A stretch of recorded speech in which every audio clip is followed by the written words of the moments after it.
სტუდიაში ჩვენ სტუმრებთან ერთად ჩვენი დღევანდელი სტუმარია მარიამ სიჭინავა, რომლის პირველი პერსონალური გამოფენა დღეს საღამოს შვიცრაძე ევროპის სახლში გაიმართება და მისი დამხმარე ელენე კაპანაძე, როგორც თვითონ მთხოვა წარმოგიდგენთ, ესე გახლავთ მარიამის დამხმარე გამოფენის საორგანიზაციო საკითხებში. ძალიან დიდი მადლობა სტუდიაში მობრძანებისთვის. მარიამ, შენი პირველი პერსონალური გამოფენა, რა არის თემატიკა?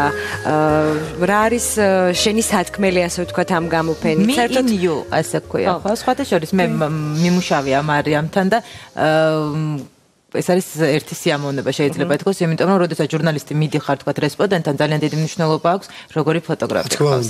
იმიტომ რომ ფოტოები არანაკლებ ემოციას გამოხატავს ვიდრე შენს მიერ დაწერილი შემდეგ უკვე ტექსტი. და რაც მთავარია შენს მიერ დაწერილ ტექსტთან ადეკვატური უნდა იყოს, ხო. საინტერესოა როგორ გაერთიანდა, რა ნამუშევრები გაერთიანდა და მართლა ნატომ რაც კითხა, არის რაღაცა ერთი თემა, ერთი იდეა რომლის ირგვლივაც ერთი კონკრეტული თემატიკა არ გვაქვს არჩეული, არის ჩემი ძველი ნამუშევრები, ახალ ნამუშევრებთან ერთად. ასევე არის რამდენიმე ისეთი ფოტო, რომელიც ჯერ არ დადებულა, ასე ვთქვათ, არავის არ უნახავს და არ უნახავს დღის შუქი. რის მიხედვით შეერჩია ეს ფოტოები? ბუნებრივია შენს არქივში არის მართლა ძალიან დიდი რაოდენობის ნამუშევრები, ხომ? რის მიხედვით მოხდა მათი შერჩევა? ერთად მე და ელენემ ავარჩიეთ ესე ალბათ ესეთული თვალსაზრისით. კი. და წიგნიდან გამომდინარეც, ასე ვთქვათ, სამი წიგნი გამოვიდა, ხო? არა, ორი წიგნი არის გამოსული. ორი გამოსული, ხა რაც თვალში მომხვდა და გადავათვალიერე, ვერც ერთი კაცი ვერ დავინახე ფოტოში. აბა კითხე რატომ? ხო და მაინტერესებს რატომ? ძირითადად ვიღებ ასე და ქალი უფრო ლამაზია საერთოდ. ესთეტიური. კი. ძირითადად ვიღებ ქალებს ბუნებაში. ანუ ინსპირაცია მოდის ქალისგან, ბუნებისგან და არც მიცდია სიმართლე გითხრათ კაცის გადაღება. კომერციული თვალსაზრისით კაცები ძალიან ბევრს იყიდიან ამ პრინციპს. ჯერ ფოტოს ხარისხიდან გამომდინარე, რა თქმა უნდა, არის ძალიან ხარისხიანი და ეს არის ორი წიგნი ბობოდიში როგორ შეგაწყვეტინა და თუ რაღაც თქმა, არა დაასრულე და არა, უბრალოდ ვიძახი რომ თვითონ იმის გარდა რომ ქალები არიან გადაღებული ფოტოში და კაცებს რა თქმა უნდა ყოველთვის საინტერესებს ქალის ფოტოები, პლუს არის თვითონ ძალიან კარგი ფოტოები, სადაც ქალის გარდა რაც უკან არის ფონზე, ასევე ძალიან საინტერესო და ლამაზია, ასე რომ მოდი კონკრეტულად მაშინ ვისაუბროთ ამ ორ წიგნზე, ამ ფოტოალბომი შეგვიძლია ასე დავარქვათ, ხო? როდის გამოიცა, რა ნამუშევრებია და ასე შემდეგ. ეს პრეზენტაცია იქნება დღეს ამ წიგნის, ნამუშევრები არის ჩემი საუკეთესო ფოტოები, ასე ვთქვათ. არის ორი ედიშენი, ორი გამოცემა, თხელი ყდით და სქელი ყდით. განსხვავება მხოლოდ ყდებში არის და ანუ ხარისხით, რაც ნახავთ ალბათ. ამ შემთხვევაშიც შენი არჩევანი იყო თუ რა ნამუშევრები შევიდოდა ამ ალბომში? კი. და წიგნშიც არის ფოტოები, რომლებიც არსად არ უნახავთ, ასე ვთქვათ, ჯერ. ხოლო წიგნში შევიდა, ხო? კი. ელენეს მინდა ვკითხო, ეს არ იქნება გამოფენა ჩვეულებრივი გაგებით, როგორ გამოფენებზე ჩვენ დავდივართ ხოლმე, იმიტომ რომ ფოტო ნამუშევრების გარდა წარმოდგენილი იქნება ვიდეო ინსტალაცია, როგორც ვიცი და ასევე მუსიკალური გაფორმებაც ექნება, ხო? ხო, ანუ იმის და გამო რომ მარიამის ბევრი ნამუშევრები აქვს და ბევრი ძალიან საინტერესო ფოტოა, გადავწყვეტათ, რომ ასევე გაგვაშვა პროექციაზე მისი ფოტოები, რომელსაც ჩვენმა მეგობარმა ზურკინ ჭყონიამ, DJ-მ იმედი მაგიცით, გავუკეთა მუსიკალური აკომპანიმენტი და ანუ იმედი გვაქვს, რომ ამითი უფრო შეექმნება მაყურებელს და განწყობა, რომ უფრო კარგად შევიდეს მარიამის სამყაროში და უფრო იმასთან უფრო როგორია შენთვის ეს სამყარო? ინტიმურად გაიცნოს ეს ყველაფერი. რასაკვირველია ძალიან ლამაზი არის, მაგრამ ამავდროულად ეს არის რაღაცა სწორხაზოვანი სილამაზე, ამ ნამუშევრებში არის რაღაცა იდუმალება არის, რომელიც ძალიან საინტერესოა, ხო? და თან ანუ რაღაცა გეგონება ნაწყვეტები არის ისტორიების, რომელიც შენ როგორც მაყურებელი მე უკვე შენ ნარატივს ქმნი. და ამიტომ ძალიან საინტერესოა თან აქ ძალიან კონკრეტული ხელწერა, აი სადაც არ უნდა იყოს ყოველთვის მიხვდები რომ ეს მარიამის ფოტო არის. რა არის ეს გამორჩეული ხელწერა? მოდი მარიამსაც ვკითხოთ, შენ თვითონ რო დაახასიათო, რთულია ალბათ საკუთარ ნამუშევარზე საუბარი, მაგრამ რო დაახასიათო და გამოყო ის რაღაცა ხელწერა, რაც განგასხვავებს შენ ყველა სხვა ფოტოგრაფიისგან და აი როგორც ელენემ თქვა, ვიცნობ რომ ეს მარიამის ნამუშევარია. კი, ძალიან რთულია.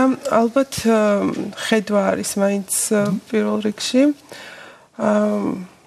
და ტექნიკურად ვიღებ ყოველთვის ფირით, ესეც თავის სიღრმეს აძლევს სხვა ასეთ ფირის აძლევს, რაღაც ნოსტალგიას გიქმნის. სხვა ფერები აქვს გამოკვეთილი და ლამაზი. და სხვაგან. ფოტოშოპის რასაც უყურებ რეტროს შეგრძნება გიჩნდება სწორედ ამ ფირის გამო, რომ ეს ფოტო აი გუშინდელი გადაღებული კი არის, აქ რაღაცა წლები. სიძველის მომენტი. ხო, ჩემთვის უფრო ეს რაღაცა სინანზე არის, რომელიც ყველა მის ფოტოში იგრძნობა, ძალიან ძნელად ასაღწევი არის და სიტყვებით გადმოსაწვდომი, მაგრამ ხო, თავისთავად, მაგრამ ანუ მე უფრო ვფიქრობ, რომ ეს რაღაცა ძალიან ბუნებრივად მოდის მარიამში, ამიტომ არის ესეთი ორგანული მის ნამუშევრებში და მე ვფიქრობ, ეს ყველაზე მარიამს მინდა ვკითხო, როდის მოხდა პირველი შეხვედრა შენი და კამერის, ასე ვთქვათ? პირველი შეხვედრა იყო 2009 წელს. ყოველთვის მაინტერესებდა ფოტოების, ნახულობდი ხოლმე ინტერნეტში. და ძალიან მიყვარდა კლასიკური ფილმები, მიყვარდა და მიყვარს. კი, და პირველად არც მიფიქრია, როდესმე რომ შემეძლო გადაღება, ჩემო მეუღლემ მაჩვქა აპარატი, ფირის აპარატი და აქედან დაიწყო ყველაფერი. დღემდე ამ აპარატი ფოტო რომელიც გადაიღე, ან ეს პირველი ფოტოების პირველი სერია, ასე ვთქვათ. კი, მახსოვს და პირველივე გამომივიდა მახსოვს და მე რა ბეჭდავ თქვენ ფოტოებს? არა, სამწუხაროდ. იმიტომ რომ ეს ცალკე რიტუალია, როდესაც ფირს ბეჭდავ და როდესაც შენს თვალწინ ჩნდება არსაიდან გამოსახულება. რა იყო ეს პირველი გამოსახულება? პირველი ფოტოები იყო უბრალოდ ქუჩაში, მეგობრები, არაფერი განსაკუთრებული. ისე პორტრეტები, ანუ მე როგორც ვთქვი, მთავარი აქცენტი მაინც ადამიანებზე და პორტრეტებზე კეთდება, ხო, შენ შემთხვევაში. თუმცა ალბათ განწყობა და ხასიათი და თემატიკაც იცვლება დროსთან ერთად. გააქვს რაღაცა პერიოდები, როდესაც გადართული ხარ სხვა თემაზე, თუნდაც პეიზაჟზე და არა ერთი პეიზაჟი აღმოაჩინეთ ის. გმირები არ არიან მხოლოდ ადამიანები. იშვიათად. რამდენი ნამუშევარი იქნება წარდგენილი გამოფენაზე? პროექციაზე იქნება ძალიან ბევრი, ესე ვერ გეტყვით. კი. შეიძლება. ფოტო 13 ფოტო. და იქნება ასევე ვიდეო ნამუშევრები ჩემი. ვიდეო არტი. კი. და ესე იგი პრინციპში თითოეულ ნამუშევარს კონკრეტულად აქვს შექმნილი მუსიკალური თანხლება თუ საერთოდ ერთი შეიქმნა, რომელიც ფონად წაყვება? ანუ ეგ უკვე ვიდეო არტს გულისხმობ. ვიდეო არტს არ აქვს მუსიკა. არა, ვიდეო არტს არ იქნება მუსიკა. მაგრამ ვიდეო არტის დროს მუსიკა იჟღერებს? არა, სიჩუმე იქნება. დღეს იქნება სოფივილის ლაივი, ასე ვთქვათ, სოფივილი დაუკრავს ამ პროექტორის ასე ვთქვათ პროექტორზე. მუსიკალური გაფორმება, ანუ იმისთვის რომ მაყურებლისთვისაც ყველაფერი გასაგები იყოს, ბუნებრივია ფოტოები, ბუნებრივია ვიდეო ინსტალაცია და ასევე სოფივილი, რომელიც ჩვენი საყვარელი სოფივილი და შენი საყვარელი სოფივილი, რომელიც სხვა შორის ძალიან ხშირად უმუშავია სოფის და დათოს ერთად, ამიტომ გავუშვი ხაზი. Urban Outfitters ინტერვიუზე მინდა გითხრა. როგორ მოხდა, როგორ დაგიკავშირდნენ, როგორ აღმოგაჩინეს? და ხო, ეს ამბავით რომ მოგვიყვანთ. მე მიმუშავე Urban Outfitters-თან ადრე და ეხლა ჩაოლებრივად არც მეილზე დამიკავშირდნენ, როგორც ხდება ხოლმე და ჩაოლებრივად სხვადასხვა ძალიან კარგი შეფასებაა. როდესაც ჩვენ ვცდილობთ რომ სიტყვებით ავხსნათ როგორია, თქვათ მარიამის ფოტოები და რა განწყობა გადმოდის, როდესაც ათვალიერებ მათ. ასეთი რამ წერია, ასეთი შეფასება.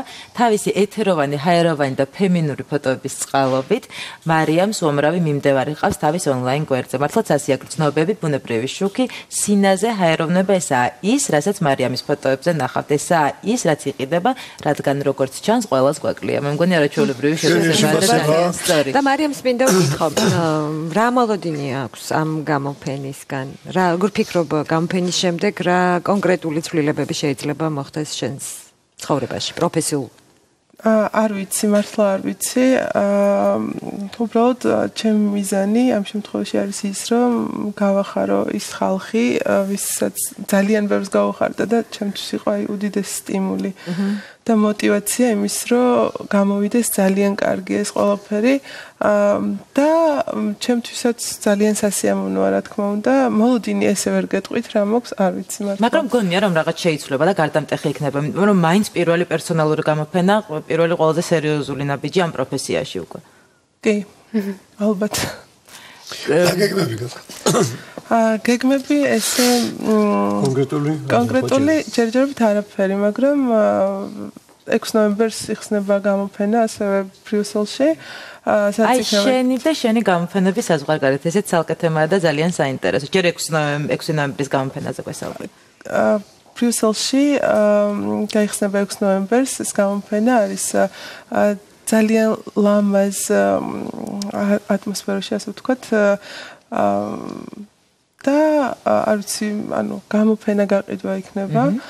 ეს არის ჯგუფური გამოფენა იქნება, სადაც შენ იღებ მონაწილეობას. არტისტი ვიქნებით და ძალიან დიდი ინტერესი აქვს, როგორც ჩვენ ჩემს ფოტოებს უკვე გამოფენამდე, იმიტომ რომ დამიკავშირდნენ და მითხრეს, რომ უკვე დაინტერესებულები არიან შეძენით ფოტოების და სურვილები უკვე გამოჩნდნენ. დიახ.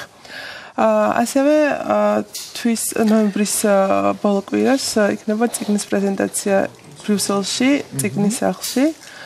მეტი ესე ჯერჯერობით არანაირი გეგმა არ მაქვს. ერთი პროფესიონალური შეკითხვა მინდოდა, აი დავუშვათ, ძალიან დიდი მნიშვნელობა აქვს ზომას ფოტოსაც საერთოდ. შენ როგორი მე ამ შემთხვევაში წიგნში არ ჩანს, ალბათ წერია ხო ზომები ფოტოების თუ არა, როგორ და როგორ ფორმატია? რა ფორმატია?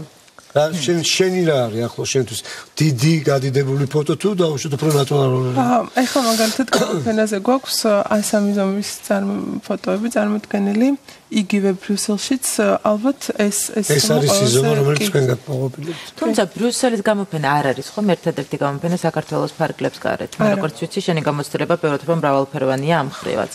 კი ყოფილა ბევრგან ყოფილა იგივე ბრიუსელშიც ყოფილა აქამდე ორჯერ ყოფილა გერმანიაში დიდ ბრიტანეთში საფრანგეთში ყოფილა კონსულტანტს თუ წაიყო ბრიუსელში არა სამწუხაროდ me in Eurato არ ვიცი იმიტომ რომ ეს არის ჩემი სამყარო მე ქართულად რომ თარგმნოთ მე შენში ეს არის ჩემი სამყარო სადაც შემოდიხარ შენ და ეს არის შენთვის ნოსტალგიური რაღაცა შენსაც აღმოვაჩენ ყველა ნახულობს თავისას და წარმატებებს გისურვებთ და ასევე თქვენ ფოტოები და გამოდიებები გისურვებთ კინოსთანაც გემუშაოთ, იმიტომ რომ კინოკადრები გავს თქვენი ფოტოები. მაყურებელს კი კიდევ ერთხელ შევახსენოთ, რომ ევროპის სახლში დღეს საღამოს 7 საათს მარიამის გამოფენა გელოდებათ და წინ გელოდებათ ნამდვილად დიდი სიამოვნება. კიდევ ერთხელ დიდი მადლობა სტუდიაში მორწონებისთვის, ჩვენ ცოტა ხნით უნდა შევისვენოთ და რეკლამის შემდეგ დაგიწყდებით. დიდი მადლობა თქვენ ჩვენში, ჩვენ